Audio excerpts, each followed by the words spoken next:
Welcome back to JRL Golf Academy. In this episode, I'm still pumped up about this episode.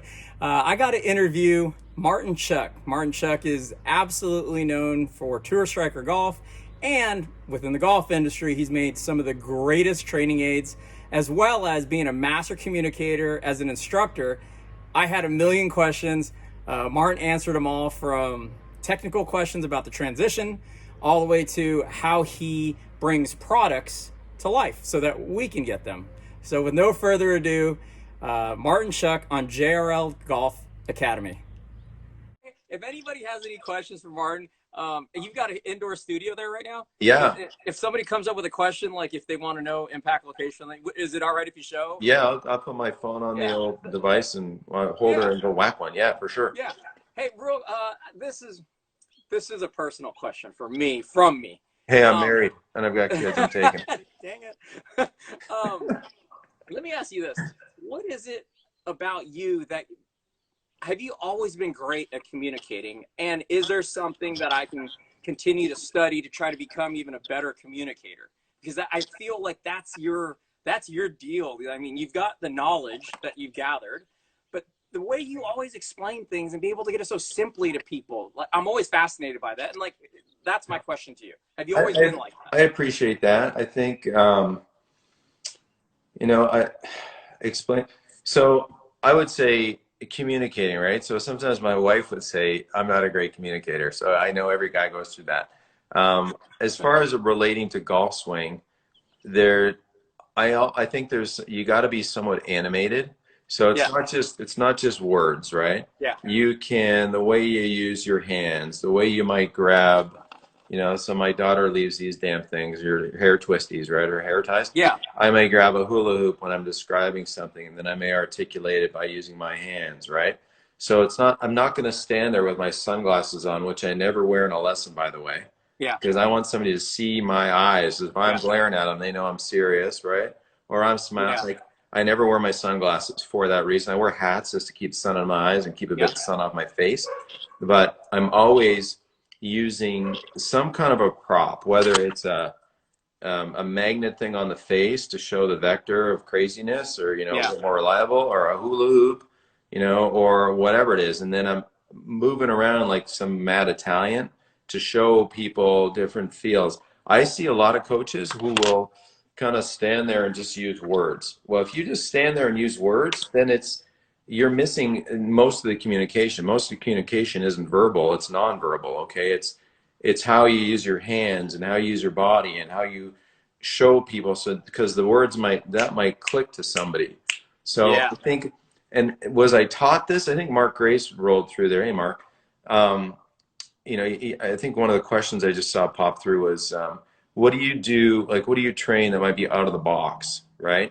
And in Phoenix, I've got a commute. I live in Chandler. I work in Phoenix, so I've got this 15-mile commute, and there's some traffic. Let me tell you. So I kind of allot for 15 miles. I kind of do I allot for 45 minutes of just kind of casual drive time, and it lets me kind of be peaceful to get to walk up to my studio, unlock it, turn the lights on, get some balls ready for customer number one kind of thing. But I'm a big fan of now there's so many awesome podcasts, and I'm a member of audible.com, where you get the one book a month kind of thing. So I listen to books, I listen to cool books that are motivational coaching type things that might come from other sports. Now somebody used to say, what's your favorite? Shit, I don't know. There's lots of them, but there's tons of them. And I'll just go through Audible and go, okay, what's got max stars? What's got a bunch of ratings that everybody loves? Well, click, I'll get that one. Because if everybody loves it, pretty good chance I'm going to love it too. Right. And then, I love listening to, Golf Guru, I love listening to the Altus guys. I'll listen to, Immelman's podcast. There's tons of them. Yeah. Where, I'll scroll through who do I find interesting? Tons of coaches that come on that help me understand how they express themselves to their students. Because we're in a time now where if you don't have the information to help somebody, it's your own damn fault. Yes. Right? It's one click. It's one click. Yeah. When I was a kid, and then, Brandel Chambly took a shot at coaches, right? Yeah, he did. and I don't know if he meant it that way, but you know, he's got to stir the pot a bit because that's Yep. what makes things interesting, and I can respect that. And I've spent time with Brandel. He's a fun guy. I got really drunk with him once. It was actually really fun. Reno Tahoe Open years ago. Um, but you can, you know, stir in the pot like that. Now, think back to when there wasn't all this information, all these coaches that had ways of measuring things, hack motion, Yeah. force plates, launch Yeah. monitors, and, Yeah. Keep you know, 3D yeah, 3D captures. stuff, Yeah. right? Yeah. Like, what did you really know to be certain back then? Like, what did you really know to be certain? You didn't. You looked at visual preferences, who hit the shots that sounded better, they looked nice. You know, okay, Hogan was like always a model for people, Sam Yeah. Snead maybe. Nicholas was never really a model for people. A lot of people, even when I grew up, was like, "Oh, Nicholas, oh, flying right arm, blah blah blah." You don't want to do that. You Yeah. want to be like Hogan, right? He was Yeah. 5'9" and different body shape. Mind you, Jack Nicklaus isn't very tall either. But you know, it wasn't so much about facts as it was about preferences, right? So Yes. now you had a coach who's got his preferences and he's trying his best. He's Yes. trying his best, right? With his set of preferences. And so Brandel and I, we grew up in that era of preferences, not necessarily facts. Yeah. Okay, so I get it. He takes a shot and then he used the word bitch slapped, you Yeah. know, that got And now him you in. get a boom. Right, you get this Yeah. hot water that he finds himself in, but you know he'll obviously come out of that just fine. Yeah. But the you know, it's how would I as a 50-year-old, right, not have preferences Yeah. that I had from watching George Knudson or I had some golfing machine influences that were really good influences. You know, Mark Evershed was a very good golf machine coach. Lynn Blake is a golf machine coach. Fantastic. You know, I follow a little bit of Chuck Cook. Lynn, oh, Lynn gosh, Blake Lynn or Blake, yeah.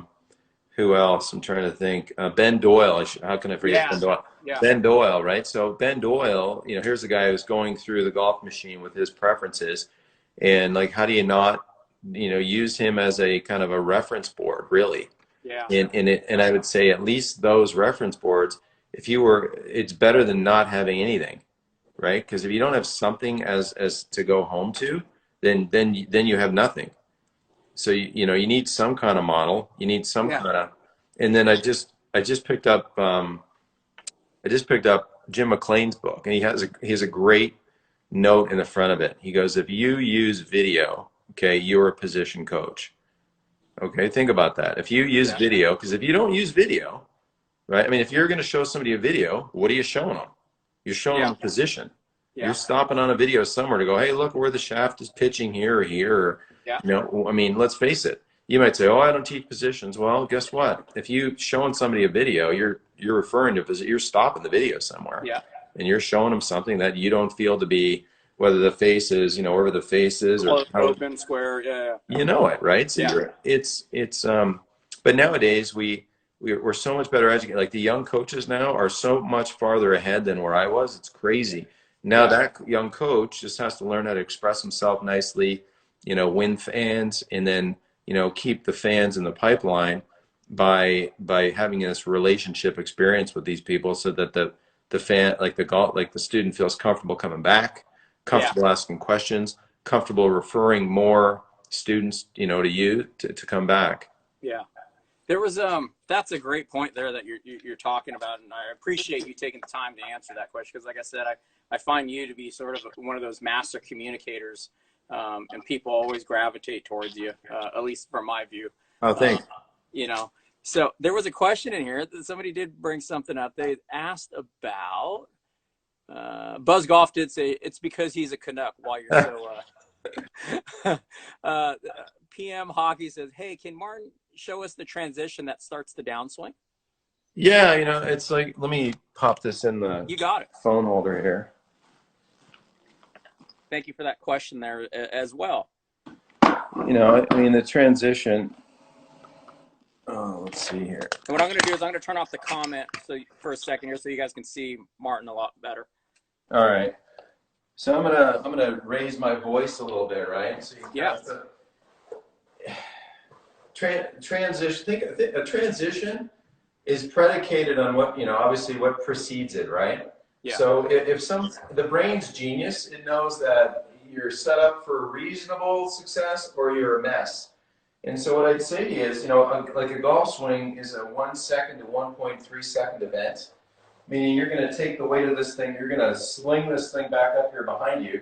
Well, at this pace, or you create conditions that your supercomputer has recognized don't work very well, it's going to figure out a way to make the golf club behave. So if you're one of these folks that is a wide open facer, you're probably going to back away. Your pressure is not going to get into this lead side, right? So you can use the ground, rotate, and push. You're going to back away to buy time to give yourself a chance to square the face, right? Yeah. I've had better players recently that have come to see me that have been the opposite, that have been very shut face, right? That sort of do the same thing. They buy time to get the face in a playable position, right? Yeah. So I'd say that it's so funny. I've got my iPad beside me, and it must have heard me. Now it's recording everything I'm saying. I'll turn that off. It's freaking me out. So, to answer the question, I'd say transition, again, it depends on, what elements kind of get to the top. Now, let's say you get up there sort of orthodox. When I say sort of orthodox, again, there's margins of success, right? We see cuppy wrists, we see bowed wrists, we see neutral wrists, right? A little bit of cuppies, kind of the norm. Bowed, you get your John Rahms, your DJs, your Jordan Spieths, etc. Okay, but typically what we're trying to do is we're trying to create this athletic event where the club gets slung up, and then there's this muscular kind of shortening cycle where while something is going one way, right, we have this sense of something going the other. So we take this kind of rubber band situation, and we're, creating a bit of a stretch there. Most of our club golfers don't do that. Most of the people we teach don't have that ability. They take it to the top. It's like 1, and then it's 2. They don't have that sense of, they're not having this kind of relocating pressure to the lead side that kind of takes this system and kind of tightens it a bit. So they have this response to unwind with any kind of power. People want power, but they don't have the courage to do it. Now, the fellow that asked the question might be a high-level player, right? Yeah. So you might say, he may be organized at the top, right? Yeah. And I would say that it's like anything. Like and all the analogies, throwing a football, you're going to take this step. Throwing a baseball, you're going to take this step. Well, in golf, we're not necessarily taking a step. I mean, there's plenty of step drills. Yeah. But we can certainly feel this sense of pressure. And let me find one of my favorite training aids for feeling that is just a racquetball ball that's cut in half. Right? Okay. And then, if it's on the ground, now I've got something that fights me a bit, just a bit to squish it. Or, the stack and tilt boys used to use like a old water ball, right? Yeah. But this gives a little bit more resistance. It's not noisy, it's just a feeling, right? To feel how I can kind of put a little squeeze into this ball to get a little bit of this separation. Yeah. Now, that's, again, only going to work if this stuff up here isn't so jacked up that your supercomputer doesn't, take over and try to fix it, right? Yeah. So as a coach, we go, okay, we watch some student, and we go, man, I don't know. They don't really have the power I think that their body could give them. They have some response that is not so optimal, and I can tell you, I was watching really good players. Great players have really peaceful pelvis behaviors. There's not a bunch of, there's not a bunch of thrust. There's a little bit of sway, right? But when I start to see thrusty hips, now all of a sudden I see handles doing a bunch of things, then I see club faces doing a bunch of things. I'm guilty of that, and that's kind of my only thing that I try to keep working on is, managing how I unwind myself without thrust. And when I see really good strikers, and I have a gears unit at work, is that I see a lot of clean relocating rotation and not thrusty rotation. Yeah. I'm sorry I'm going on a tangent here, but no. When, transition to me, again, happens, there's stuff that happens preceding transition, that happens before transition. We got to get ourselves, somewhat organized. Now, people say, yeah, but Martin, there's a matchup for this, there's a matchup for that. I'll go, yeah, yeah, there is. Again, there's a margin there where a matchup works. But if, it depends. If you're super goofy, way shut, that matchup, would be buying time, translating, figuring out a way to get the face on it. A mild example of that would be like a Brooks Koepka. Okay, Yeah, he's got a, shit of the ball, works pretty damn good for him, right? But yeah, again, in a window, a margin that's okay. People outside of that, as a coach, it's our job, what tool can we use to get them in a reasonable margin now that now their brain can let them kind of perform without too many reactions. You yeah. know, I That always say that's a that, that's a great point that you made there. well, About yeah. yeah, Go on. to me, every swing is compensation. There's no like cookie cutter Yes. golf swings. There's no two swings the same. Everyone's different. Yes. In as an example, like there's on my Gears, Michael Neff from Gears sent us a bunch of swings, and Rory McIlroy's on there hitting like 5 7 irons in a row. Okay, Yes. and when you map these, you can map them on top of one another. They're just a little. Every one of them is a little different. That's Rory McIlroy. You know what I'm Best in the saying? world. Yeah, so everyone's got, it's not like a perfect match. It's subtly, everyone's got, it's just, now I'll tell you what is amazing is this pelvis rotates and relocates and, the speeds within a mile an hour, the paths, within a degree, but they're still, they're certainly the signature. It's Rory's, but they're subtly different, right?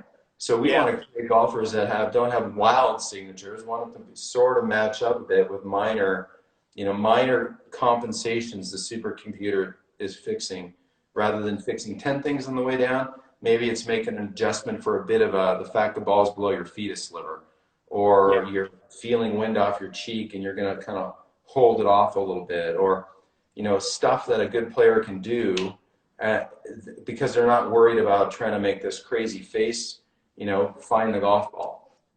Yeah. To your point there also, with the Rory McIlroy captures that they got, definitely to your point is that that was probably on a flat surface in a You know it. controlled environment, and he's making there's these, like you said, there's some variations, right? They're Yeah. not like this anymore. Think about how that gets multiplied now when we're playing golf and we're actually on different lies. Mm-hmm. I mean, that thing becomes like that. I bet it's, you know. Oh, and totally. And then the golfer that loves to beat balls on the range, they get to where they go, man, you know what? I'm hitting it pretty good on the range. And I'll Yeah. say, okay, well, you take a decent player and you put the ball 5 inches above their feet, 5 inches below their feet on the downhill lie and the uphill lie. They know where the weight of this club is. Okay, they know how to get the weight of this club with a reasonable face delivery, whether the ball is above their feet, below their feet, down a hill, up a hill. And so again, that's a skill. And the funny thing too is a good player knows how to govern the speed that Yes. whatever their max distance is. Like if say like a modern day tour player is hitting 8 iron, a buck 75, which is Yeah. stupid, but that's pretty much a typical modern day 8 iron, okay, which is crazy.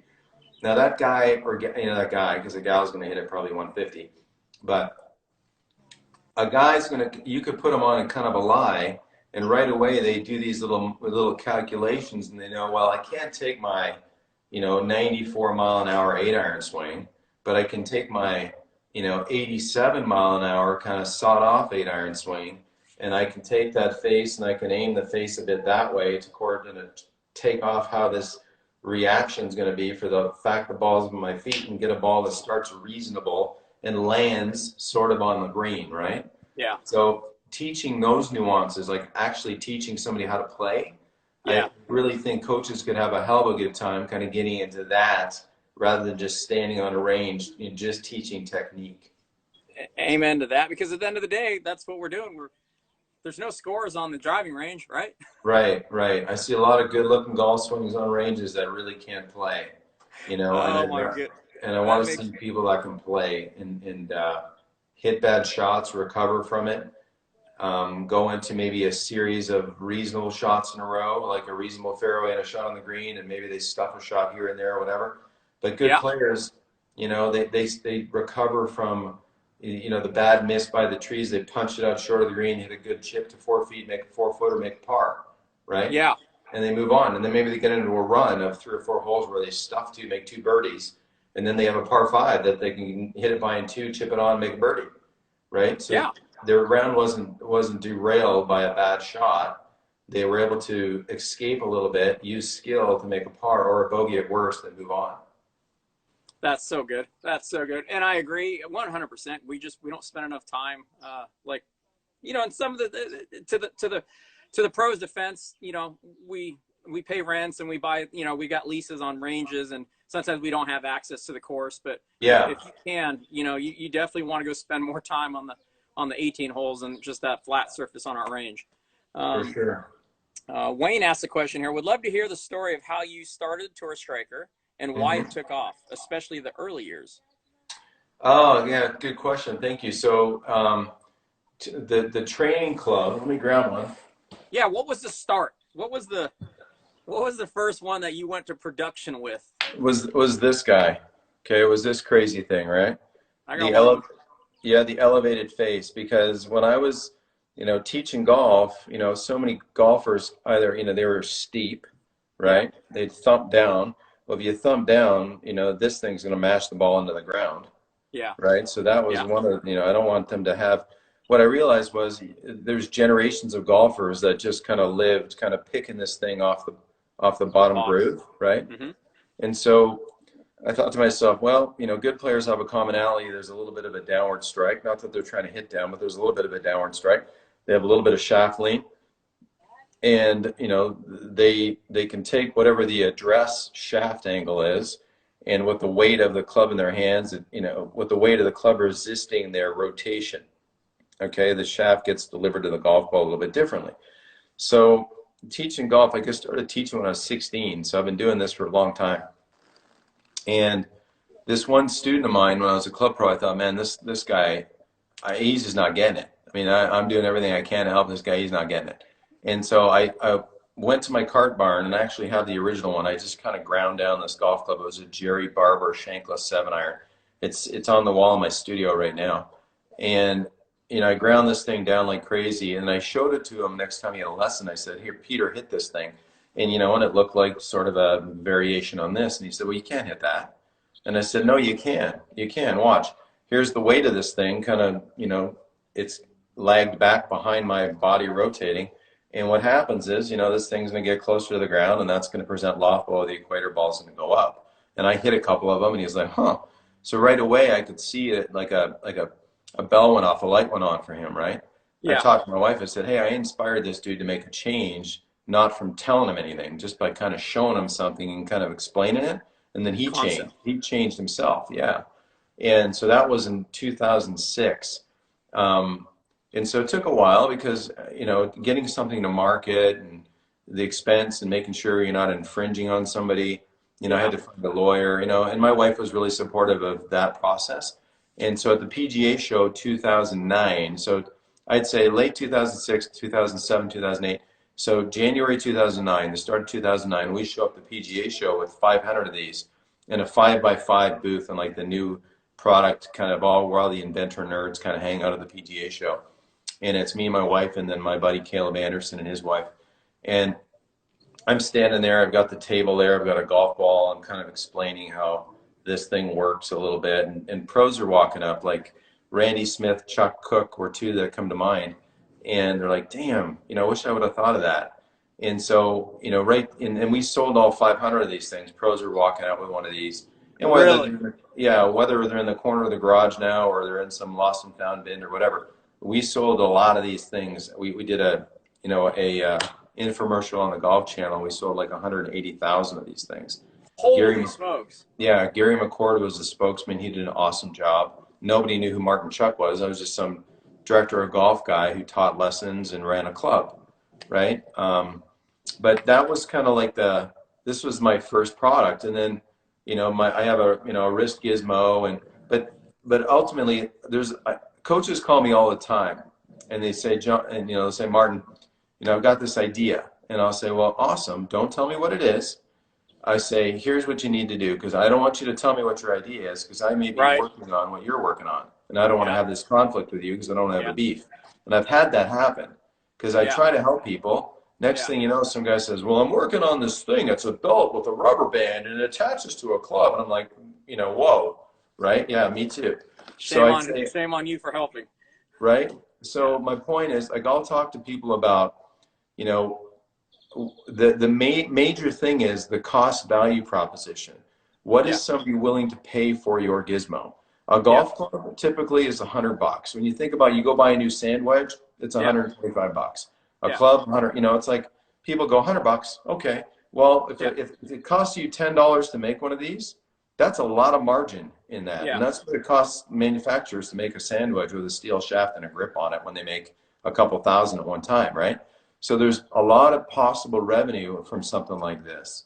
Other gizmos like the Plane Made or other things I have, there's a bit more intricate manufacture, different companies coming together with rubber bands and clips and belts and this and that. A little trickier, thus it's Yeah. more expensive. And people go, why do you charge so much for that damn thing? They got no idea what it takes to make a product and bring it into the country. Or if they try to make it in this country, it'd be even more expensive. So Yeah. there's a lot to it. And then, yeah, you might charge this much for a product, but guess what? You got to advertise this much. You got to pay people this much. You Yeah.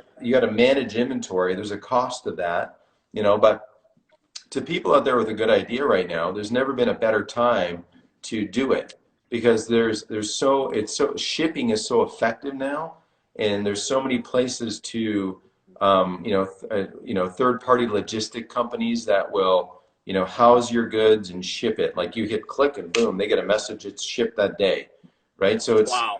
I'm a fan of entrepreneurial spirit, and that's why I try to help people call me to say, hey Martin, they say, I got this idea. I say, I don't want to know what your idea is until you Yeah. patented it or patent protected it. And at that point, then, you can tell me what it is, but I don't want to know. But I'll still Yeah. help you with the concepts of here's what, cost value proposition is. Here's how you could potentially, create some website, create a bit of buzz, ship these things. And now with social media, it's crazy.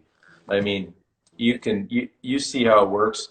Yep. Companies seed social media influencers with product, Yeah. right? You get these girls with these lovely jubblies, right? And they've got these golf products, and obviously a lot of golfers watch this, and all of a sudden, hey, that product, oh yeah. Besides the jubblies, here's that golf product. Or other people see these darn things, right? And all these influencers now have. I mean, that's basically how we got Plane Made off the ground, was Yeah. just influencers. Thanks for watching, everybody, the JRL Golf Academy. Please make sure to link and comment down below. Make sure you subscribe and turn on that little bell for notifications. And we look forward to seeing you on the next JRL Golf Academy.